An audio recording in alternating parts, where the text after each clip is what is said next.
Hey everybody, this is Jim at FreeChartVideos.com using time-honored techniques to understand modern markets. This video is for educational purposes only, and it is not intended to be used as any form of investment advice. I can draw lines on charts, but you have to draw your own conclusions from your own due diligence and make investment decisions that are suitable for your financial situation. I'm not a licensed professional, just a guy that draws lines on charts. So let's look at the S&P 500 after the close on May 31st, 2011.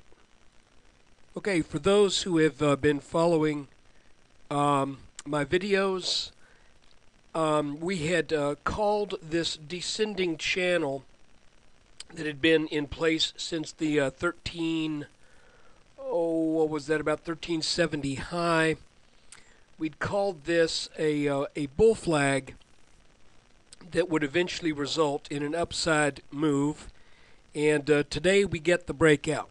It looked like it was going to try to break out as I was looking at it last Friday, based upon a small 4-day pattern that I'll go over in just a second. But for right now, we are currently out of this bull flag. We are also broke out over this green line that has technical significance as the line drawn over the previous 1344 top and the peak that formed what I'm calling the shoulder, actually where the head meets the shoulder on this inverted head and shoulders pattern. So what I had been looking for originally was for this head and shoulders pattern to break out, pull back, and then head up to the 1400s. Now it looks like it broke out, pulled back a little deeper than I would have expected, but now it appears that it has found its strength, that this descending channel that defined that pullback move broke out today. So what do we look for? Well, I mean, I think we still consider the implications of this pattern. I'm certainly not giving up on it. I know some who are, and that's fine. They can if they want. I know some people who are looking for the markets to crash and be back at the 1100s, and it should have been there as of April of this year. But it didn't, and I don't think it is going to anytime real soon. So let's look at a little bit more. Give this a little bit more room here on the chart, and let's look at what the implications are from this inverse head and shoulders. And obviously, we've got to get back over this purple line, and I'm thinking that this move that we had today, let me get that line to appear again there.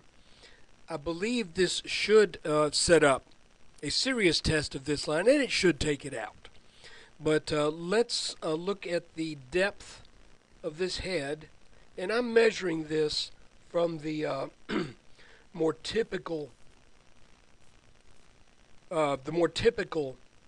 measuring would take place on this neckline. Even though I think this green line has been more significant, I'm measuring here. So there's where we broke out. We broke out here. And this says that I'm going to snap a line up at the level where it says we should get roughly very low 1430s. Now if we back out a little bit more, see, I had a concern that if this move went on up too quickly, that we likely would run into some overhead resistance from this line. Okay? So I was thinking, gosh, we're breaking out here, and if we make a strong move up, we're going to hit resistance before we get anywhere close to this target.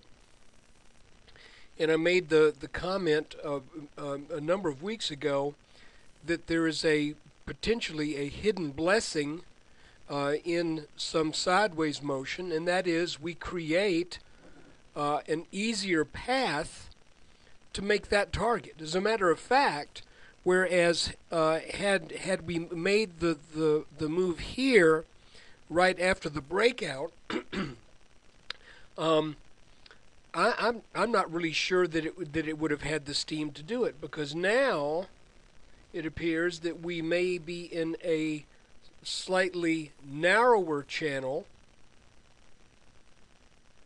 that would be defined, let's get rid of that line, by these essentially by these lower two lines. And I don't know why that line got screwy, because that is not correct. Okay, so I'm going to kill that. I've got line creep going on here. So anyway, we end up with what I believe may be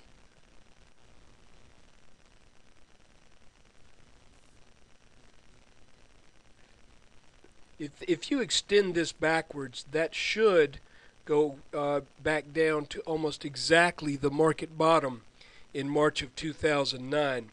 But anyway, what I'm thinking is is that this move may just kind of meander up until we reach that level. There's one thing to be watching for, and that is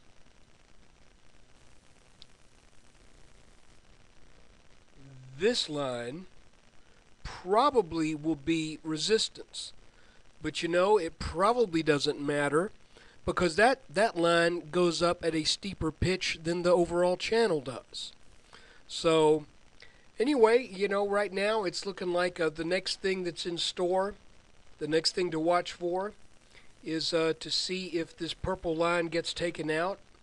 If it gets taken out again, then we start to consider the ramifications of surpassing this old high around 1370. But everything's looking pretty good right now. And I told you I was going to show you that small pattern. There it is. I saw this little inverse head and shoulders pattern form on the 10-minute chart. Broke out last Friday and then pulled back, and then started to move back up later in the day on Friday. And didn't really want to call that yet, because we've seen some kind of funky things happen on these long weekends. But I did mention that I thought it would be pretty soon that we would break out of this descending channel, and that pretty soon ended up being today. So additionally, let's go to a 5-minute. I have preliminarily pointed out two lines that are parallel and that have a couple of technically significant touches on the top, and 1, 2, 3, 4, 5 significant touches on the bottom. So this may be potentially a channel that we're in for a bit. So let's keep our eyes on it. Appreciate you looking at this video. And I do want to remind you that I can do this for free because I depend upon your web traffic and your occasional donation. So visit the site, freechartvideos.com. There will be another video tomorrow. Take care.